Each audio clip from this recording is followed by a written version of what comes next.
Hi there, and welcome to Her Season of Strength, where women over 40 reclaim their bodies, their energy, and their voices without apologies. I'm Kim Duffy, registered dietitian, personal trainer, mom, and your biggest hype woman when it comes to aging like you mean it. This show isn't about chasing skinny or counting wrinkles. It's about building real strength, physical, emotional, and hormonal. Each week, I'll share straight-talking nutrition tips, sustainable fitness strategies, and conversations that help you feel powerful in your skin once again. Menopause isn't an ending, it's only the beginning. This is your season of strength. Hello, welcome back to Her Season of Strength. I'm so happy you're here and spending just a couple minutes with me to listen in. So I want you to think back to a week where you felt like you did everything right. You ate well, you moved your body, exercised, you got your workouts in, you felt good about your choices, felt strong, and by Friday, you were pretty proud of yourself, right? So you said, you know what? I earned this. Saturday became a cheat day. Pizza, a few cocktails, maybe ice cream for dessert, whatever sounded good. You enjoyed it. Then Monday morning came, you stepped on the scale, and there you were, the same 2 pounds that you had worked so hard to lose all week, right back, like they never left, like you had never done anything all week long. If that sounds familiar, I want you to know I've lived that exact same cycle more times than I can count. And for years, I thought the problem was me. I thought I just needed more willpower, more discipline, a better cheat day plan or something like that. But the problem was never me, and it's not you either. Today, I want to talk about why the whole idea of a cheat day or a cheat meal sets you up to fail before you even start. I want to talk about, why there's no such thing as a bad food, what actually changed everything for one of my clients, and then the one shift that finally breaks this cycle for good. So stick with me, because by the end of this episode, I hope that you'll think about food differently, and especially those bad foods or those cheat foods. So this is Her Season of Strength, and I'm Kim, your dietitian and personal trainer, your hype woman, and I want to dive into it. So let's start with the first word, and that's cheat. Cheat meal, cheat day. And we use this language so casually, but I want you to think for a second about what it actually means. To cheat is to break a rule. It implies there was some kind of contract that you signed and you broke it. So when you eat that cheat meal, what you're really telling your brain is, I broke the rules. I did something wrong or bad. And what happens when we feel like we did something wrong? Guilt shows up. Shame shows up. And that guilt and shame have never once in the history of the world made anyone eat less the next day. If anything, they're going to do the opposite. Here's the pattern that I see over and over, and I've lived it myself for years. You restrict all week, you're disciplined, you're tracking, you're saying no to things you want, and by the time the weekend comes, you feel like you have earned permission to let loose. So you do whatever you wanted, as much as you wanted. My personal go-to lineup back in the days was pizza, a few cocktails, ice cream to finish it off. And in the moment, it felt like a reward.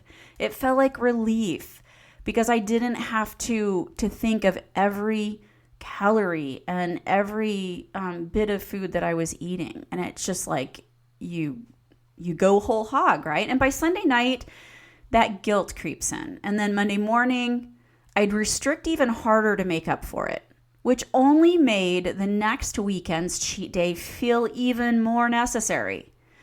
We restrict, we earn permission, we overdo it, we feel guilty, we restrict harder. That's that cycle.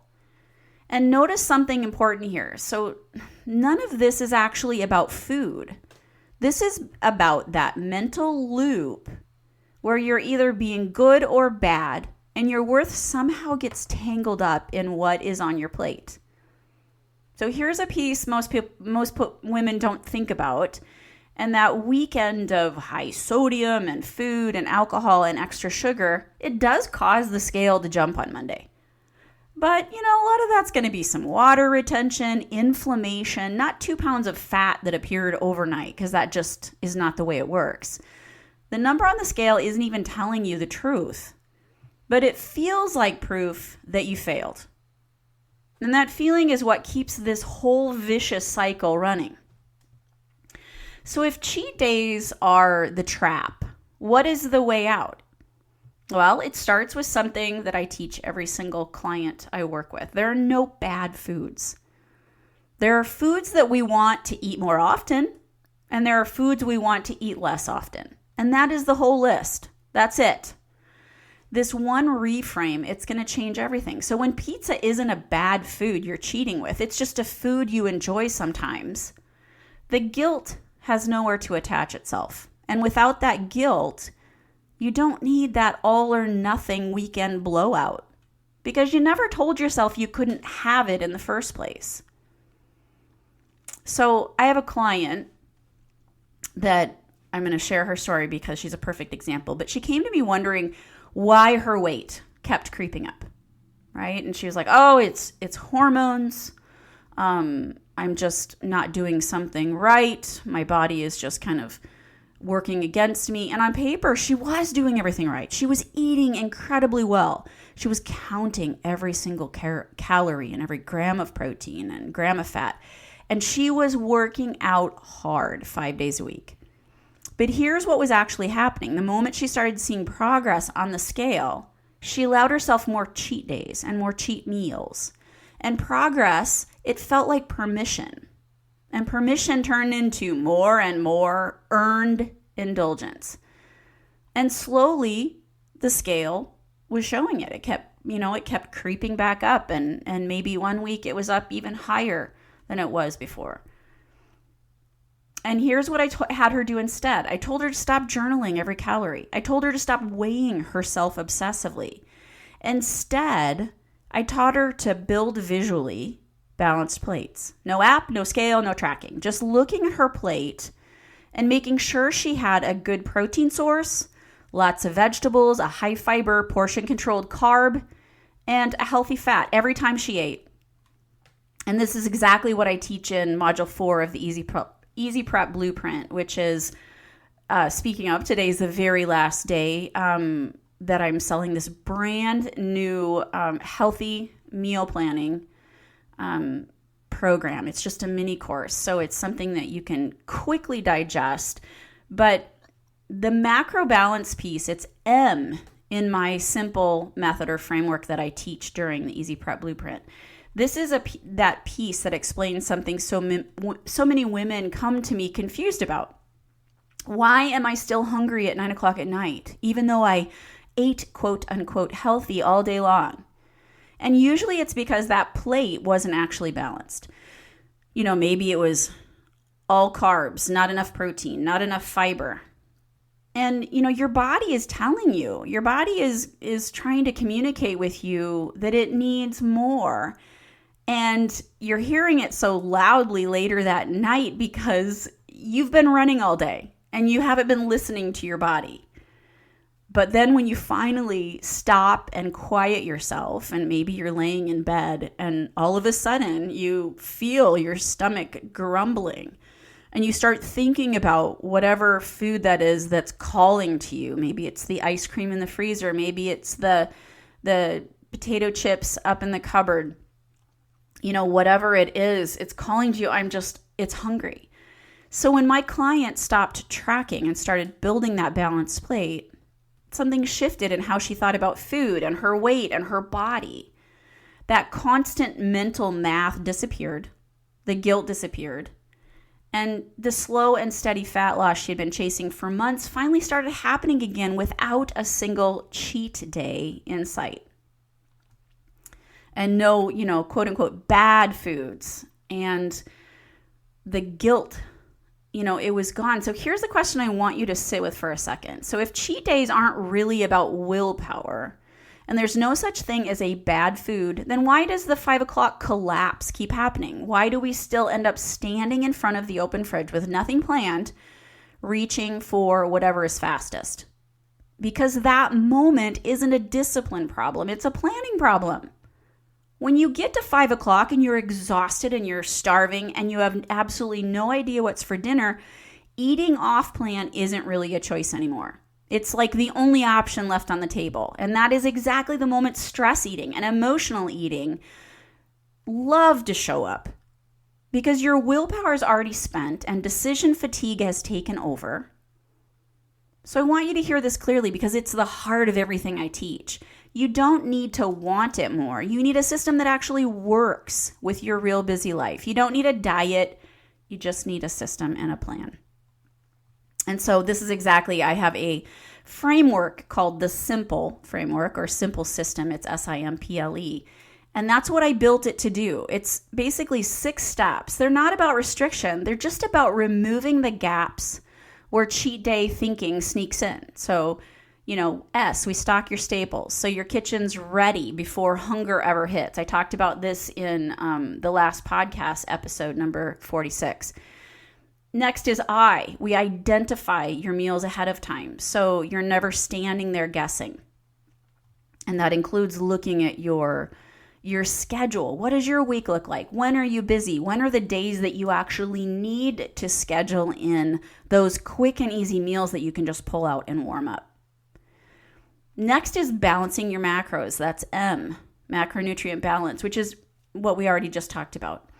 P is prepping in batches. So, in small doable chunks, not an all-day Sunday marathon. Next is L, for layer your components. So you're not eating that same boring meal 5 days in a row. And lastly is E, and that's eliminate decision fatigue. So the hardest decisions are already made before you are starving and exhausted at the end of the day, and before they're trying to make the decision for you.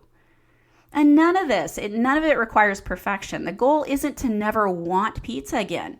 The goal is just to close that gap where screw it eating even has that chance to happen in the first place. Which brings me to why I built the Easy Prep Blueprint and why I want to talk about it today specifically, because it's not a diet. There's no banned foods, no points, no calorie counting required, and no list of things you can never eat again. It's about a step-by-step system, the exact one that I just talked about, that takes about 2 hours, or I should say less than 2 hours of kitchen time in a week to eat healthy and to have meals all day long. Not an all-day Sunday marathon, 2 hours or less than 2 hours. Inside this program, I walk through every step of that simple method, including the macro balance piece that changed everything for my client I was talking about. And I have added 4 bonus modules on top of that. 1 on building new habits that actually stick. 1 on the benefits of eating locally and seasonally. 1 on the art of one-pan meals, because fewer dishes makes everything easier. And the last one on making your new habits more enjoyable, because if it isn't enjoyable, you will not keep doing it. So here's who this is for. If you're one of these women who, you're tired of starting strong on Monday and quitting by Thursday, you want more protein in your meals without eating that same boring chicken and rice every single day, and you're ready to stop winging it every single night at 5 o'clock. If that's you, this was built for you. So I want to be straight with you about timing, because this matters. The doors on this brand new program launch close tonight at midnight Central Time, and that's June 18th. I have to look at my calendar. Yep, Thursday, June 18th. After that, the price is going to go up, and it'll be living on my website at $197. But right now, you can get the full Easy Prep Blueprint for 65% off. So it's only $67. The regular price is $197, so that's more than 65% off, and it's not going to be available at this price again. So if you join before the doors close tonight at midnight, you'll also get a bonus. And that's 6 weeks of high-protein recipes, grocery lists, weekly eating plans ready to go. So I'm going to put the link in the show notes so you can grab it before tonight. So let's bring this all back full circle. So if you're like, I used to be like riding high Monday through Friday and then undoing it, all of it, every single weekend, I want you to really hear this. It was never about wanting it more. It was just about not having that plan to set yourself up for success. And one that actually fits into your real life, because that's the most important piece, right? There are no bad foods. There's no such thing as cheating. There's just a plan or no plan. And when you have that plan, the guilt and the shame has nowhere left to live. So if this episode hit home for you, do me a favor, hit follow on this podcast or give me a review so you don't miss an episode. And if you know of any friends who have been stuck in this cycle, the restrict, the cheat day, the Monday morning guilt, I'd love for you to send her this episode. Because sometimes the most loving thing we can do for our friend is let her know she's not the only one and that there is a way out. Remember, this is about progress over perfection. We're in this for the long haul, and this is your season of strength. Have an amazing day.